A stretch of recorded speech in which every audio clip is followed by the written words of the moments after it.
Bienvenidas, mentes curiosas. ¿Conocéis la historia de la joven escritora Anna Frank, que con 15 años fue asesinada por los nazis? ¿Os gustaría conocer el refugio secreto donde ella y su familia permanecieron escondidos durante 25 meses? Pues acompañadnos en este viaje.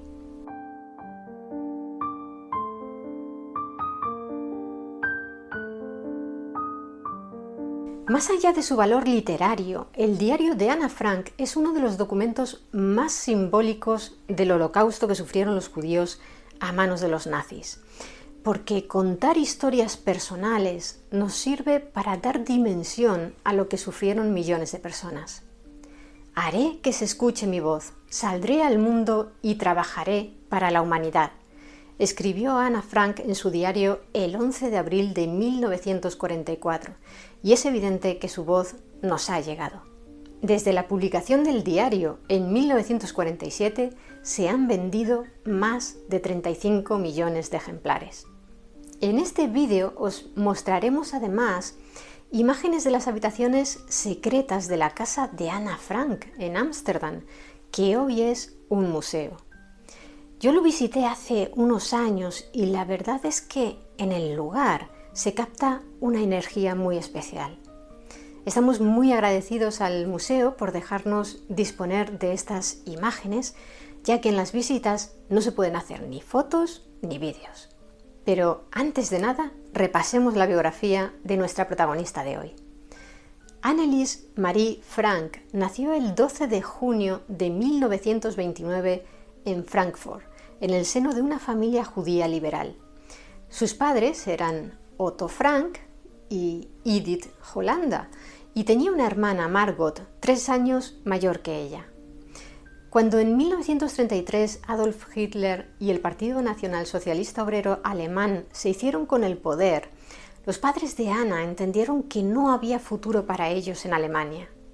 Y no es de extrañar, dado el discurso antisemita de las autoridades nazis, que usaban términos como plaga, alimañas o ratas para referirse a los judíos. Así que ese mismo año la familia Frank decidió emigrar a Ámsterdam. El primero que se instaló allí fue el padre, Otto, para poner en marcha una empresa que era una filial holandesa de una compañía alemana. Fabricaban y distribuían Opekta, un producto que se usaba en la elaboración de mermelada. Un par de meses después llegó su esposa, Edith, para buscar una casa. Y mientras, sus hijas permanecieron con una de sus abuelas en Aquisgrán, ciudad balneario situada cerca de la frontera alemana con Bélgica y Países Bajos. En enero de 1934, con la llegada de Anna, que entonces tenía 4 años, la familia volvió a reunirse al completo. Ese mismo año, la niña ingresó en una escuela Montessori, pero tras el verano de 1941, con 12 años, tuvo que cambiar de colegio y dejar atrás a todos sus amigos para, junto a su hermana Margot, incorporarse al Liceo Judío, una nueva escuela, ya que para entonces Alemania ya había invadido los Países Bajos y prohibieron a los niños judíos ir a los mismos colegios que los no judíos. Al frente del país, Hitler había puesto a un nazi austriaco, Arthur Seyss-Inquart, que en un discurso antisemita de marzo de 1941 ya dejó muy claras sus intenciones. Vamos a atacar a los judíos allí donde podamos atacarles, dijo, y quien los ayude también se verá afectado gravemente. La emisión de medidas antijudías fue constante en Ámsterdam. Prácticamente cada semana surgía una nueva que coartaba aún más las libertades de esa comunidad. Y aún más grave, también en 1941 los nazis empezaron a detener a judíos, algunos eran amigos o conocidos de Otto, para enviarlos al campo de concentración de Mauthausen, en Austria. Al cabo de un tiempo llegaron noticias de que habían muerto.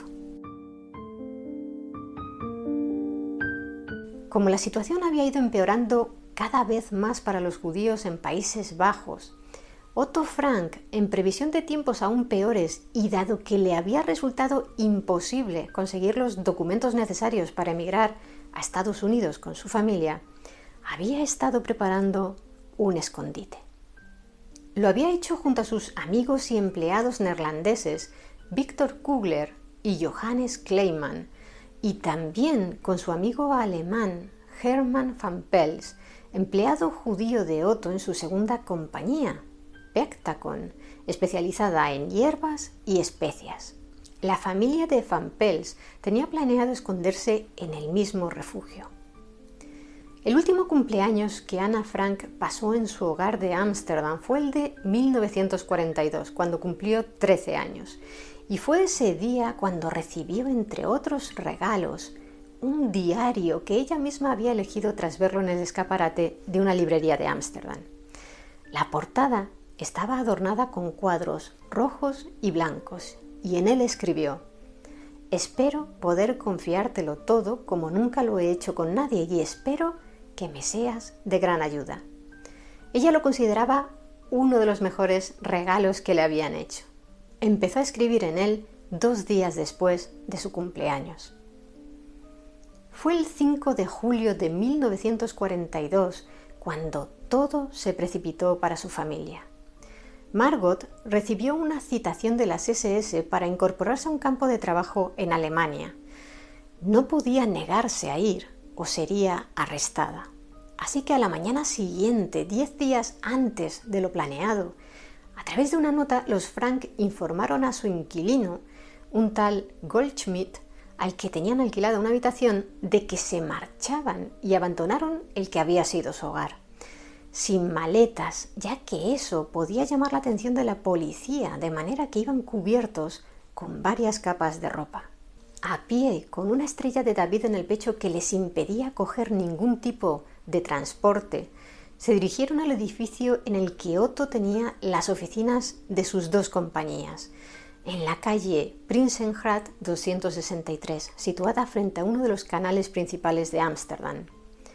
Allí, en la segunda planta, en la parte trasera del inmueble, Otto había acondicionado las habitaciones en las que intentarían ocultarse y que hoy conocemos como la casa de atrás o el anexo secreto.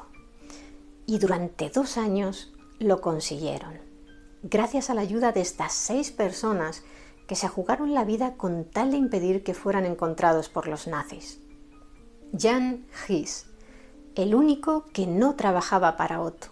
Era trabajador social, además de miembro de la resistencia neerlandesa, y figuraba como director de Pectacon, como hemos dicho, compañía de Otto Frank, pero solo era director sobre el papel. Y es que en 1941, después de que los nazis prohibieran a los judíos ser dueños de empresas, Jan echó una mano a Otto, fundando junto a Victor Kugler, otro de los protectores de la familia Frank, la compañía sucesora de Pectacon, que pasó a llamarse Gys & Co. De esta manera, impidieron que las fuerzas de ocupación alemanas requisaran la empresa de Otto. Jan los visitaba a menudo en la casa de atrás y era quien se encargaba de conseguir las cartillas de racionamiento y de llevarles libros. Luego estaban las 4 personas que trabajaban en las oficinas de Prinsengracht 263. Miep Gys, esposa de Jan, la única austriaca de los 6, todos los demás eran neerlandeses. Miep se encargó, entre otras cosas, de llevar a los escondidos las provisiones, carne y verduras, y también libros de la biblioteca. Y como veremos más adelante, jugó un papel fundamental en la conservación del diario de Ana. Johannes Kleiman, mano derecha de Otto, fue el quien le dio la idea de preparar un escondite en la parte de atrás de las oficinas. Desde 1941 figuraba como director de Opekta, aunque Otto seguía al mando de facto. Se encargó además de cuestiones como llevar insecticidas cuando se produjo una plaga de pulgas en la casa de atrás. Victor Kugler, además de mantener en marcha Opekta y Gys & Co., a menudo llevaba revistas y periódicos a los escondidos. Beb Foscail secretaria y la más joven de los 6, con 23 años. Se ocupaba de atender las necesidades de los clandestinos. Se aseguraba así de que tuvieran leche y pan e incluso les proporcionaba cursos. Se inscribió en uno de latín por correspondencia que en realidad era para Margot, la hermana de Anna. Y completaba el grupo de los 6 protectores Johann Foskeil, padre de Beb. Trabajaba en el almacén en la planta baja. Permanecía atento a que sus compañeros del almacén no notaran la presencia de los escondidos y todas las mañanas se ocupaba de forma discreta de hacer desaparecer los residuos que estos dejaban. Volviendo a la familia Frank, resulta llamativo que Otto tuviera que esconderse de los nazis cuando había luchado al lado de sus compatriotas, los alemanes, en la Primera Guerra Mundial. Participó, por ejemplo, en la cruenta batalla del Somme en 1916 y tras nombrarlo sargento, en 1918 lo ascendieron a teniente. Pero que hubiera demostrado su patriotismo en aquella contienda mundial no detuvo a los hombres de Hitler en su persecución. Apenas una semana después de que los Frank se instalaran en la casa de atrás, tal y como estaba previsto, llegaron al refugio 3 personas más. Hermann van Pels, su mujer Auguste y su hijo Peter, que tenía 15 años. Este apareció con su gato, Mushi, algo que seguramente no le sentó muy bien a Anna, a quien sus padres habían obligado a dejar atrás al suyo, Mortier, para que lo acogieran sus vecinos. La madre, Auguste, le hizo gracia a Anna porque se presentó con un orinal metido en una sombrerera, ya que sin él, afirmaba la señora Van Pels, no se sentía como en casa. Al principio Anna apenas tuvo relación con Peter, que era bastante tímido, pero eso, como veremos, cambió. El escondite disponía de 50 metros cuadrados repartidos en 3 pisos. Según entrabas, a la izquierda se encontraba el dormitorio de Edith y Otto, y al lado el de Anna y Margot, este de apenas 7 metros cuadrados. A la derecha el cuarto de baño que compartían los 7 con un lavabo y un retrete. Subiendo unas escaleras muy empinadas, la habitación de los Van Pels, que durante el día servía de sala de estar para todos y de cocina, ya que contaba con un fregadero y con un fogón porque Kugler antes tenía allí su laboratorio. Durante todo el periodo en el que estuvieron escondidos, en este cuarto escuchaban la radio juntos, siempre con la esperanza de por fin recibir buenas noticias, como las que llegaron el 6 de junio del 44 con el esperanzador desembarco de los aliados en Normandía, o los diferentes, aunque fallidos, atentados contra Hitler. Al lado del cuarto del matrimonio Van Pels estaba el que usaba su hijo Peter, muy pequeño y con una escalera que subía al ático. En lo más alto de la casa de atrás había también un desván. Cuando la actividad del resto del mundo se iniciaba a su alrededor, ellos debían permanecer en una especie de burbuja invisible. Todos sabían que entre las 8:30 y las 9 de la mañana debían permanecer en completo silencio, ya que a esa hora los mozos del almacén iniciaban en la planta baja su jornada de trabajo.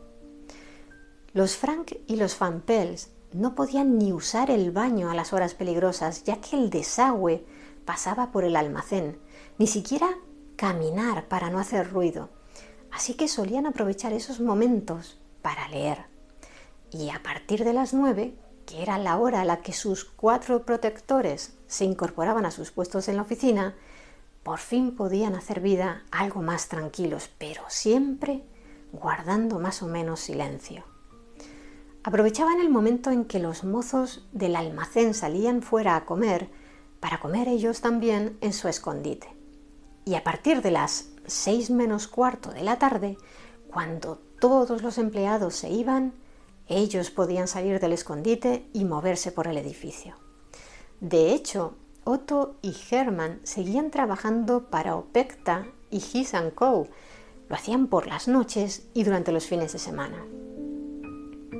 Ese mismo verano de 1942, como la población neerlandesa no quería entregar sus bicicletas a los nazis y los clandestinos y sus protectores temían que en un registro del edificio encontraran el escondite, Victor Kugler propuso colocar una estantería giratoria para ocultar la puerta de acceso a la casa de atrás.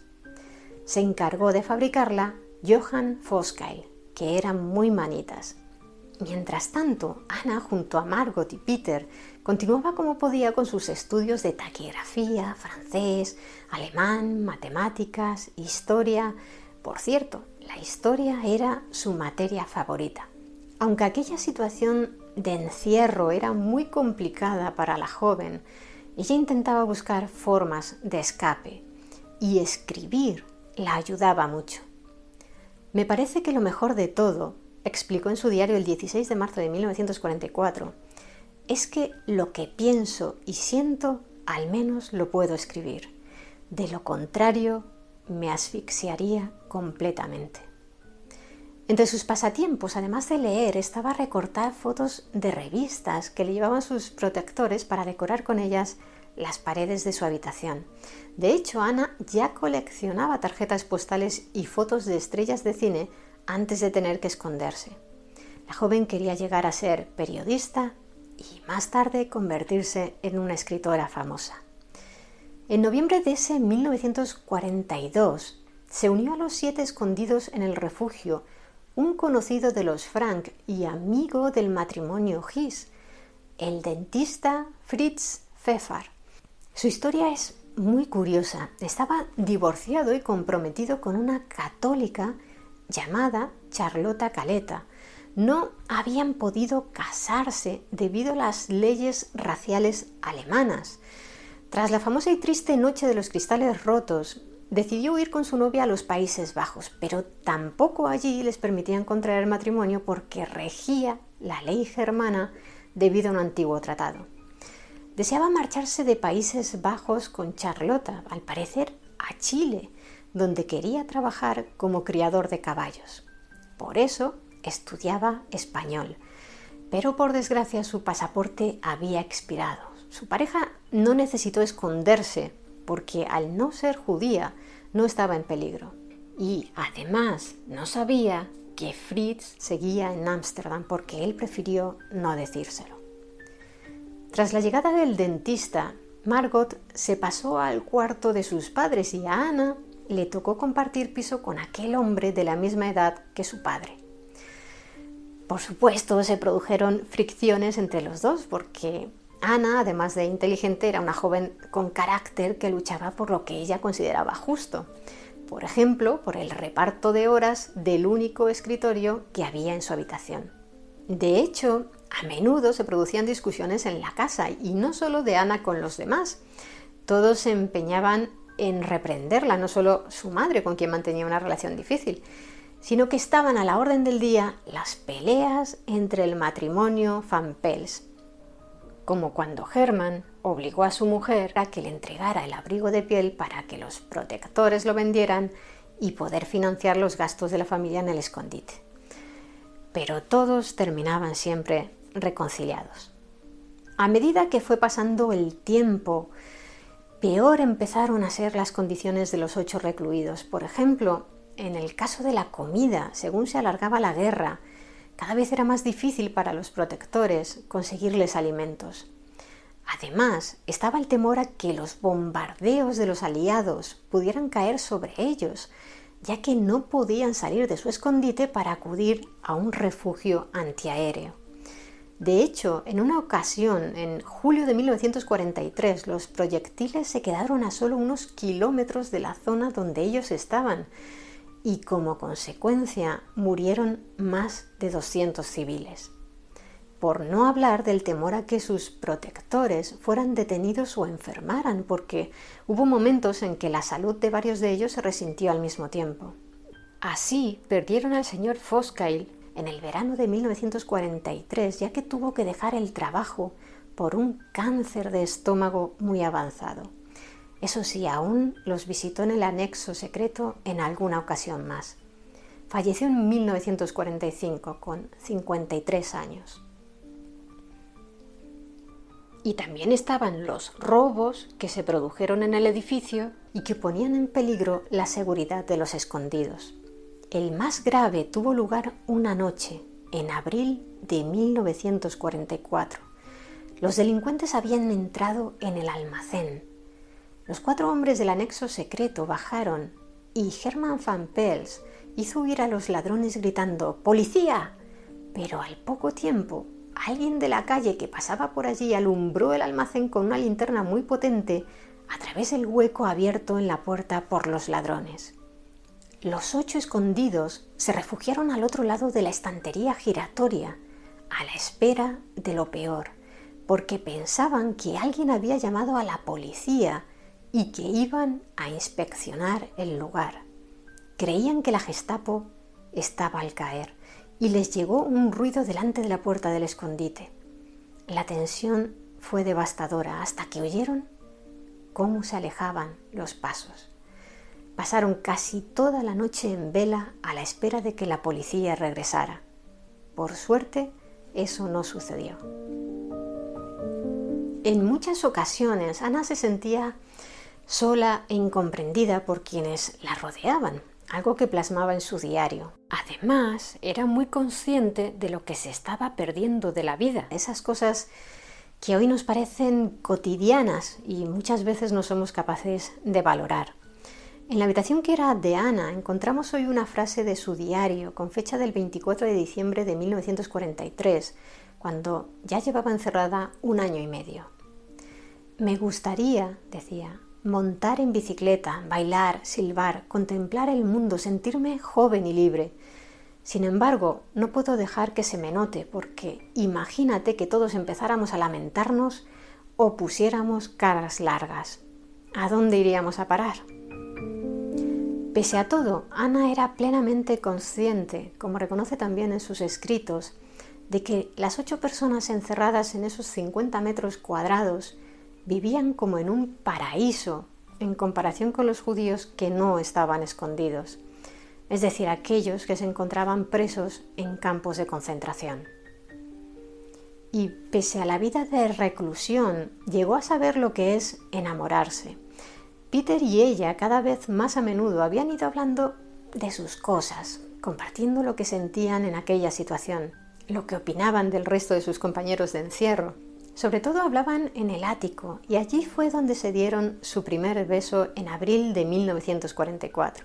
Aunque la joven terminaría por distanciarse de nuevo de Peter, quizás se sentía más atraída por la labor de acometer, sobre todo a partir de mayo, la conversión de su diario, que en principio iba a ser algo privado, en un libro para publicar. La idea surgió tras escuchar en la radio a finales de marzo de 1944 que un miembro del gobierno neerlandés que vivía en Londres en el exilio, el ministro Gerrit Bolkestein, pedía a sus compatriotas que conservaran las cartas, diarios u otros documentos que pudieran acreditar tras la guerra cómo habían vivido la ocupación nazi. Ana decidió escribir un libro acerca de sus vidas encerrados, que titularía La casa de atrás y que se basaría en sus textos del diario. Por esa razón existen 2 versiones de determinadas cartas del diario. Y digo cartas porque, como muchos sabréis, tiene formato epistolar. Está la versión original y la reescrita que la joven redactó en hojas separadas. Muchos creen que el diario de Ana Frank fue un solo diario, pero Ana pronto terminó el que le regalaron en su 13º cumpleaños y entonces su hermana y los protectores le proporcionaron otros cuadernos y hojas en los que seguir escribiendo. Según apunta el sitio web oficial annefrank.org, en la descripción de este vídeo os hemos dejado el enlace a su web porque merece la pena visitarla. Aunque no se conservan las cartas originales escritas en el diario de 1943 y no se sabe por qué se perdió ese diario, por suerte sí tenemos la versión reescrita de ese periodo y también los 2 cuadernos de 1944. Entre las diferencias que podemos encontrar entre el diario original y el reescrito está que en el segundo no aparece, por ejemplo, su enamoramiento de Peter, ni tampoco sus ataques más duros contra su madre. frases como: en la mayoría de las cosas, mi madre es un ejemplo para mí, pero más bien un ejemplo de lo que no debería hacer. Aunque en casi todas las versiones publicadas del diario de Ana Frank, la joven inicia cada entrada con un «Querida Kitty», en su diario original se dirigía a diferentes amigas, en algunos casos inventadas y en otras reales. Por ejemplo, Jackie es Jacqueline Van Marsen, una de sus mejores amigas en el liceo judío, de quien ni siquiera pudo despedirse antes de esconderse en el anexo secreto. ¿Y qué hay de esa famosa Kitty, a quien se dirige por primera vez en el diario el 22 de septiembre de 1942? Es un personaje ficticio. Es un personaje muy divertido, inteligente y travieso, llamado Kitty Franken, que aparece en unos libros juveniles de la escritora holandesa Cici van Marxveld, que a Ana le gustaba leer.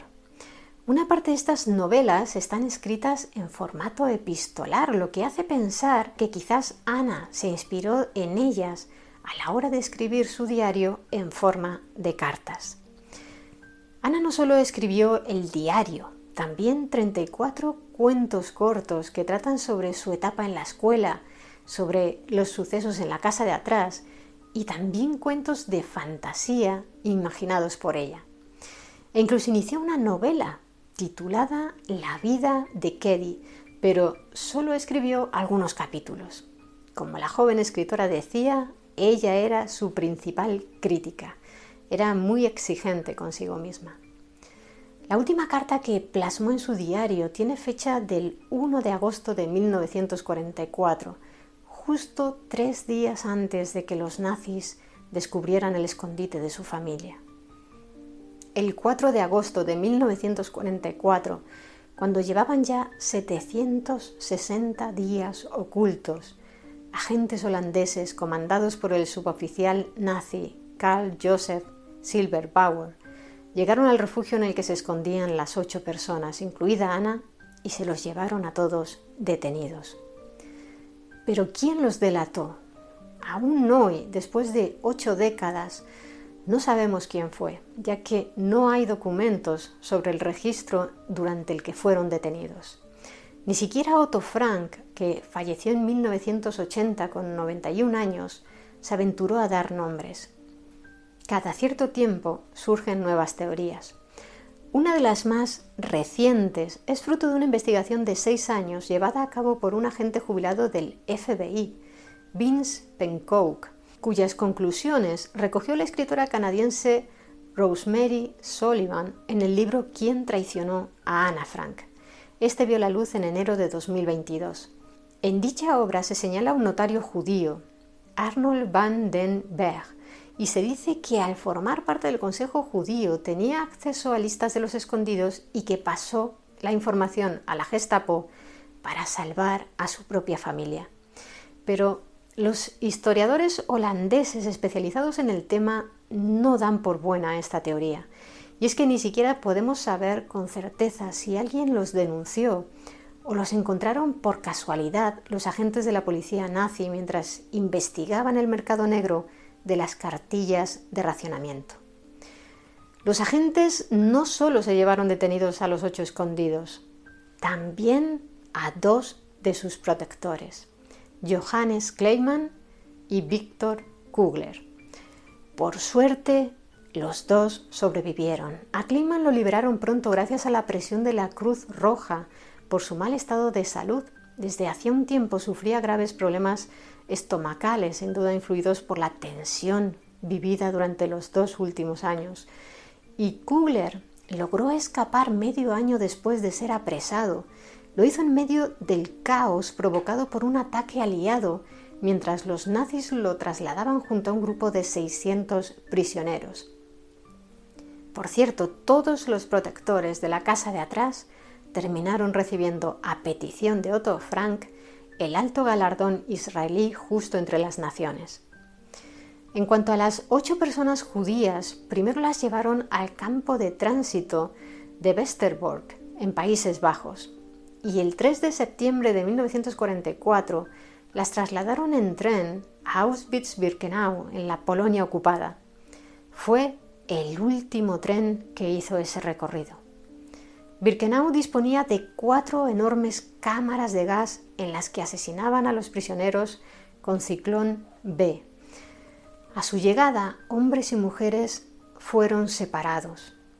Fue la última vez que Otto vio a su mujer y a sus hijas. De los 1011 judíos que viajaban en el tren, 371 de ellos fueron considerados no aptos para el trabajo y los enviaron directamente a las cámaras de gas. Anna, Margot, Edith y Auguste se quedaron de momento en el campo de Auschwitz-Birkenau para hacer trabajos forzados, mientras que a Otto, Hermann, Peter y Fritz los llevaron hasta el campo de Auschwitz I, a unos 3 kilómetros de distancia, para trabajar también. El primero en fallecer fue Hermann, asesinado en las cámaras de gas en 1944. Tenía 46 años. Ese mismo año perdió la vida Pfeffer, el dentista, en el campo de concentración Neuengamme. Según apunta el sitio web annefrank.org, probablemente por una inflamación del intestino provocada por las durísimas condiciones en que debían realizar los trabajos forzados. Como curiosidad, os contaremos que su novia, Charlotta, consiguió en 1953 que reconocieran legalmente su matrimonio con él, como si se hubieran casado en 1937. El joven Peter van Pels también murió por enfermedad en el campo de concentración de Mauthausen, en Austria, el 10 de mayo de 1945, 5 días después de que las tropas estadounidenses liberaran el lugar. Su edad, 18 años. Pero regresemos al 30 de octubre de 1944, porque fue ese día cuando Edith vio por última vez a sus hijas, ya que las trasladaron junto a Auguste al campo de concentración de Bergen-Belsen, en el norte de Alemania. Allí las personas se morían de hambre, con una extrema falta de higiene y un hacinamiento que provocaba que se contagiaran enfermedades infecciosas como la fiebre tifoidea. Anna Frank murió en el mes de febrero de 1945 en ese campo de concentración nazi. Fue una más de los 6,5 millones de judíos asesinados a manos de los nazis. No falleció en las cámaras de gas, como a veces se ha dicho, murió enferma, seguramente de tifus. Y solo 2 meses antes de que el 15 de abril las tropas británicas liberaran el campo. Podéis imaginar cómo fueron los últimos días de esta talentosa adolescente de 15 años. Hambrienta, enferma, con ropas andrajosas y cubierta de piojos y, sobre todo, con la pena de haber visto morir a su querida hermana. Margot murió con 19 años o a punto de cumplirlos. La madre, Edith, había fallecido en Auschwitz enferma unas semanas antes que sus hijas, el 6 de enero, a punto de cumplir los 45 años. El padre, Otto, fue el único de los 4 que regresó con vida de un campo de exterminio. En realidad fue el único de los 8 que sobrevivió, ya que Auguste también falleció. Aunque en su caso no se sabe exactamente cómo pasó. Una testigo afirmó que murió de fiebre tifoidea mientras la trasladaban en tren junto a otras prisioneras. Otra, en cambio, dijo que había perdido la vida porque los alemanes la arrojaron desde dicho tren. Auguste tenía 44 años. ¿Y qué pasó con los diarios de Anna? Los encontraron 2 de las protectoras, Beth Foscail y Mib Hiss, y fue esta quien se encargó de guardar todos los cuadernos y papeles de la joven, con la esperanza de poder devolvérselos algún día. No pudo ser, pero al menos sí logró entregárselos a Otto Frank, que tras preparar una recopilación del diario, los textos reescritos y algunos cuentos, y tras omitir y cambiar ciertas partes, se sabe que, por ejemplo, prescindió de algunas de las reflexiones de su hija hablando del matrimonio de sus padres. Publicó el libro de Anna el 25 de junio de 1947. Lo hizo con el título que ella misma había elegido, La casa de atrás, en neerlandés Het Achterhuis, y así convirtió en realidad el sueño de Ana de llegar a ser una escritora famosa, y además lanzando un mensaje que busca hacer de este mundo un lugar mejor. La obra de Ana Frank ha sido traducida a más de 70 idiomas. En español se publicó por primera vez en 1955 con el título de Las habitaciones de atrás. En 1986, el Instituto Niott de Estudios sobre la Guerra, el Holocausto y el Genocidio publicó una versión científica con las 3 versiones del diario de Ana Frank. Las cartas del diario original que se han conservado, la versión reescrita por la joven escritora y la edición compilada por Otto. De esta manera se pueden ver los cambios que realizó su padre, aquello que adaptó o directamente omitió. Como os hemos dicho al principio, en Ámsterdam podéis visitar el lugar donde Ana Frank se escondió durante 25 meses junto a su familia, los Van Pels y Fritz Pfeffer. Abrió sus puertas a las visitas en 1960. Cada año recibe más de 1 millón de visitantes y allí no solo podréis visitar el anexo secreto, sino que cuenta con una sección en la que se explica la historia de la familia y el contexto histórico, la Segunda Guerra Mundial y el Holocausto judío. Como habéis visto en las imágenes que os hemos mostrado, no hay objetos ni muebles en el anexo secreto, solo algunas postales y fotos de estrellas de cine en las paredes de la habitación de Ana, un mapa de Normandía con chinchetas que representan el avance de los aliados tras el día D y algunas líneas de lápiz que marcan el crecimiento de Ana y Margot en esos 2 años de encierro. En su día el escondite por supuesto tenía muebles, pero se los llevaron tras la detención y según explican desde el museo, fue el deseo de Otto Frank, el padre de Ana, dejar las habitaciones de la casa de atrás vacías, para simbolizar el vacío que dejaron los que se fueron, para simbolizar todo lo que allí vivieron mientras se escondían de los nazis. ¿Y vosotros qué opináis de la vida de Ana Frank? ¿Habéis leído su diario? Me gustaría que nos lo contarais abajo en los comentarios. Y si queréis conocer más historias interesantes, suscribíos a nuestro canal. Muchas gracias por estar ahí, mentes curiosas. Nos vemos en el siguiente vídeo.